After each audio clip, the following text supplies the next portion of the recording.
जो हम topic discuss करेंगे वो हमारे पास नर्सिंग एथिक्स का सेकंड यूनिट है जिसे हम कहते हैं वैल्यू सेट। सबसे पहले हमारे पास हम इस यूनिट में हम जो डिस्कस करेंगे वो हमारे पास क्या है, वैल्यू क्या है, वैल्यू क्लेरिफिकेशन क्या है, टाइप्स ऑफ वैल्यू कौन कौन से हैं हमारे पास, और मूड्स ऑफ वैल्यू ट्रांसमिट किस तरह होती है। सबसे पहले हमारे पास है वैल्यू। वैल्यू हमारे पास बिलीव्स और एटीट्यूड है आपकी, किसी भी शख्स, किसी भी पर्सन या हमारे पास ऑब्जेक्ट, एक्शन, इन चीज़ों के बारे में जितनी भी आपकी बिलीव्स और एटीट्यूड होते हैं उन्हें हम कहते हैं वैल्यू। दूसरा हमारे पास है वैल्यू सेट। वैल्यू सेट जिस तरह नाम से ज़ाहिर है, सेट हम कहते हैं ग्रुप को।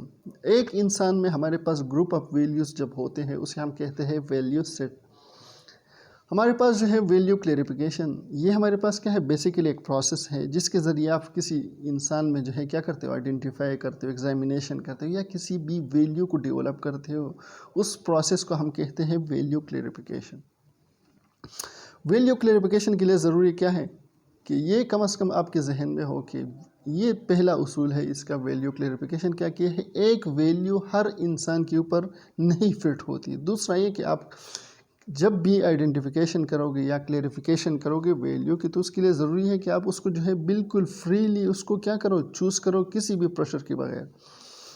अच्छा, वैल्यू जो है ये हमारे पास या पॉजिटिव हो सकती है या नेगेटिव हो सकती है। पॉजिटिव का मतलब यहाँ पे ये है कि आप किसी इंसान का रिस्पेक्ट करते हो, वो हमारे पास क्या है, एक पॉजिटिव वैल्यू है, रिस्पेक्ट यहाँ पे। दूसरा हमारे पास ये है कि नेगेटिव किस तरह है कि आप किसी इंसान की क्या करते हो, डिसरिस्पेक्ट करते हो, उसको वर्बल कमेंट्स ऐसे पास करते हो जिसकी वजह से वो हर्ट होता है और आपको पता हो कि इसकी रिज़ल्ट हमारे पास क्या है, वो निगेटिविटी में है। उसे हम कहते हैं नेगेटिव वैल्यू।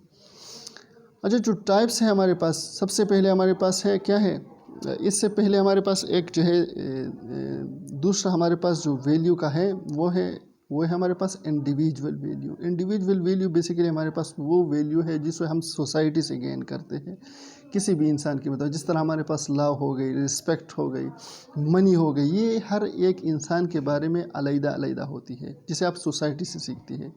दूसरा हमारे पास क्या है, प्रोफेशनल वैल्यू। प्रोफेशनल वैल्यू क्या है, जिसमें अगर आप किसी भी प्रोफेशन में, उसके लिए सबसे ज़रूरी क्या है कि अगर आप नर्सिंग में, सबसे पहले ज़रूरी क्या है, सोशलाइजेशन। सोशलाइजेशन मतलब ये है कि आप लोगों से इंटरेक्शन करते हो।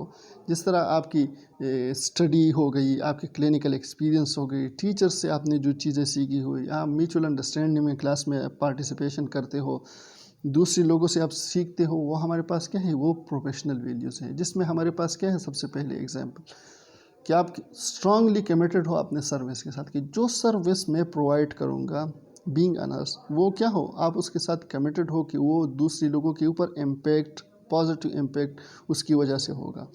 जिस तरह हमारे पास हो गई एक और एग्जांपल जिसे हम प्रोफेशनल ऑटोनॉमी, क्या आप प्रोफेशनली क्या हो, बीइंग अ नर्स आप क्या हो, ऑटोनॉमस हो अपनी डिसीजन में।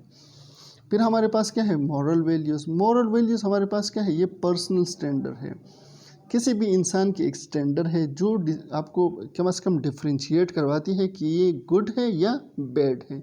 इन दो चीज़ों के दरमियान जब भी आपको डिफ्रेंशिएट करवाएगा उसे हम कहते हैं moral value, which govern an individual behaviour and choice. जो आपकी क्या करेगा, एक इंसान के बिहेवियर और उसके चॉइस के ऊपर क्या करता है, इफेक्ट करता है। जिस तरह हमारे पास रिस्पेक्ट हो गई, गुडनेस हो गई, ट्रुथ हो गई, ये हमारे पास क्या है, ये हमारे पास वो वैल्यूज़ है, वो पर्सनल स्टैंडर्ड्स हैं जो एक इंसान की, जो हमारे पास गुडनेस है वो क्या करती है, वो रिप्रेजेंट करती है।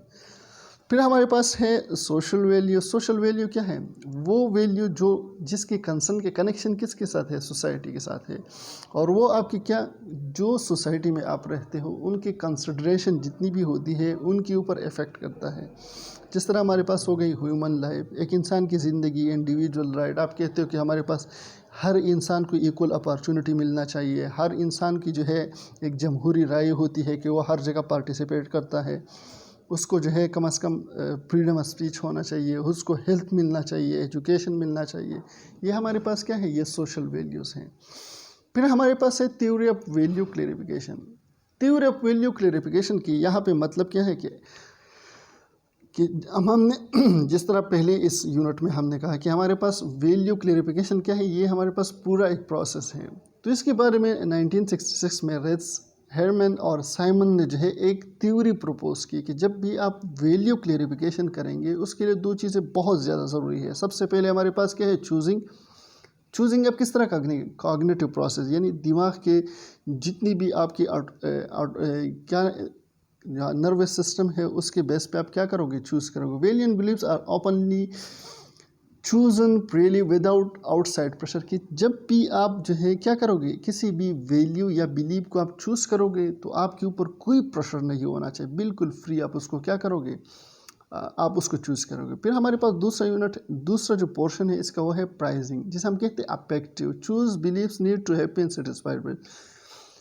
इस थ्योरी का बेसिकली यहाँ पे मतलब क्या है कि आप जब भी किसी भी वैल्यू को चूज़ करोगे बिल्कुल फ्रीली, तो उसका इफेक्ट क्या होगा, वो उससे आपको जो आपको सेटिस्फेक्शन चाहिए, जो हैप्पीनेस आपको चाहिए, वो आपको मिलेगा।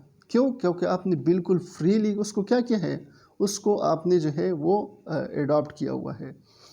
फिर हमारे पास क्या है, वैल्यू ट्रांसमिशन, कि वैल्यू बेसिकली ट्रांसमिट किस तरह होती है। आप लोगों ने देखा होगा कि हम साइंस को कहते हैं कि हमारे पास वो स्टडी जिसे हम ऑब्जर्वेशन या एक्सपेरिमेंट्स के बेस पे करते हैं, उसे हम कहते हैं साइंटिफिक स्टडी। तो बेसिकली वैल्यू यहाँ पे क्या है, हम भी ऑब्जर्वेशंस लोगों को देख के मुशाहिदा करते हैं और एक्सपीरियंसेस जितनी भी लोग ने की है, आपके सामने की है, आपके सामने गुजर चुके हैं, उससे आप क्या करते हो, सीखते हो। वे एक्मुलेट और वैल्यूज फ्रॉम चाइल्डहुड। देख, जब भी आप जो है चाइल्डहुड में होते हैं, आप बचपन में होते हैं, तो आपकी जितनी भी लर्निंग प्रोसेस होती है वो आपके बैकग्राउंड में जितनी भी फैमिली मेम्बर्स हैं उनके से होती है। फिर आप स्कूल जाते हो, वहाँ टीचर से आप सीखते हो, क्लास फेलो से सीखते हो, दूसरे जो आपके सीनियर्स होते हैं उनसे सीखते हो। फिर सोसाइटी में जब आप जाते हो नमाज़ पढ़ने के लिए, मदरसा पढ़ने के लिए, यहाँ किसी काम करने के लिए जहाँ भी जाते हो, तो वहाँ आपको जो है चीज़ें मिलती हैं कि आपको जो है जो लोग अच्छा काम करते हैं आप उसको देखते हो, उनको रिवॉर्ड्स मिलता है, तो आप वही वैल्यूज़ क्या करते हो, एडॉप्ट करना शुरू कर देते हो। फिर हमारे पास क्या है, वैल्यू कंप्लीशन इन नर्सिंग। क्या वैल्यूज़ में हमेशा जो है कम्प्लेक्ट राइज होती है, जिस तरह हमारे पास value complexion in issues arise in health care system. Nurses experience value with client family physician. अब मैं यहाँ पे आप देखो कि जब भी आप एज अ नर्स हॉस्पिटल में काम करते हो तो आपकी क्या होती है, कन्फ्लिक्ट राइज होती है वैल्यूज़ में। जिस तरह आपके पास है एक पेशेंट है, उसको सर्जरी की ज़रूरत नहीं है और कंसल्टेंट ने उसको क्या किया है, या एक पेशेंट है उसकी सुबह जो है कंसल्टेंट ने उसको कहा कि आपकी सर्जरी होगी और पेशेंट की अलबत्ता लिस्ट में वो नहीं है। तो यहाँ पे दो चीज़ है, पेशेंट आपसे पूछता है कि क्या कि कल मेरी सर्जरी है या नहीं। आप उसको अगर हाँ कहते हो तो कन्फ्लिक्ट किससे राइज होती है, फिजिशियन से। अगर आप उसको कहते हो कि नहीं तो क्या होगी कि आप, अगर आप उसको कहते हो कि नहीं आपकी कल सर्जरी नहीं, तो कन्फ्लिक्ट फिजिशियन से। अगर आप उसको कहते हो कि पेशेंट की कल क्या है, सर्जरी है, तो फिर क्या होगा, तो आपकी कन्फ्लिक्ट कल जब वो नहीं होगी तो आपकी कन्फ्लिक्ट राइज होगी किसके साथ, पेशेंट के साथ। तो हमारे पास बेसिकली वैल्यूज़ जो है उसकी कंप्लीशन नर्सिंग में बहुत ज़्यादा होती है। फिर हमारे पास एडवांटेजेस क्या है वैल्यू क्लियरिफिकेशन की। सबसे पहले promote personal growth by fostering awareness, empathy and insight. अब सबसे पहले क्या है कि हमारे पास जब भी वैल्यू क्लियरिफिकेशन हमारे सामने आती है तो उससे क्या होता है, कम से कम आपकी जो पर्सनल ग्रोथ है वो क्या होती है, उसमें अवेयरनेस आती है। It provide opportunity to explore value and believe. कम से कम आपको पता लग जाता है कि यार वैल्यूज़ मेरी क्या है और पेशेंट की वैल्यूज़ क्या है। दूसरा, it allows you to discuss value in a safe environment. साथ में आपको ये मौका प्रोवाइड होता है कि आप सेफ इन्वायरमेंट में क्या करते हो, आपको जो वैल्यू है वो डिस्कस करने का मौका मिलता है। It deal with feeling and emotion actively. और साथ साथ में क्या कि इसके साथ जो डीलिंग्स हैं, आप जितनी भी वैल्यू डील करोगे पेशेंट के साथ, उसकी डीलिंग जो है वो फीलिंग जो है क्या है, बिल्कुल इमोशंस के साथ जो है वो होती है। अब हमारे पास ये है कि आप बीइंग अ नर्स, अब वैल्यू को आपने इम्प्लीमेंट करना होता है किसी भी सोसाइटी में, किस तरह करेंगे। Nurse care patient with different ethnic and socio culture background. अगर आप एक नर्स है तो आप ज़रूरी नहीं है कि आपको प्रैक्टिस करने का मौका अपने गांव में मिलेगा, अपने शहर मिलेगा, अपने सूबे में मिलेगा। तो आप कहीं भी जा सकते हो, किसी दूसरे मुल्क जा सकते हो, कि दूसरे सूबे में जा सकते हो। तो आपको जो प्रैक्टिस करने का मौका मिलेगा वो डिफरेंट कल्चर के लोगों के साथ हो सकते हैं, उनके बैकग्राउंड बिल्कुल डिफरेंट हो आपके साथ, हो सकते हैं उनकी रिलीजन आपसे बिल्कुल डिफरेंट होता है। Effective relationship in holistic care inside the corner of all the aspects of diversity in culture society religion honours need to. सबसे पहले बीइंग अ नर्स आपको किन किन वैल्यूज़ का ख्याल रखना चाहिए कि रिस्पेक्ट फॉर कल्चर डिफरेंस। आपको कम से कम ये नहीं देखना चाहिए कि मैं कौन से कल्चर से ताल्लुक़ रखता हूँ या रिलीजन से या पेशेंट कौन से। आपने डिफरेंसेस के ऊपर बिल्कुल नहीं जाना है। आपने कम से कम अगर डिफरेंस के ऊपर जाना है तो आपने दूसरी कल्चर को बहुत ज़्यादा रिस्पेक्ट देनी होती है।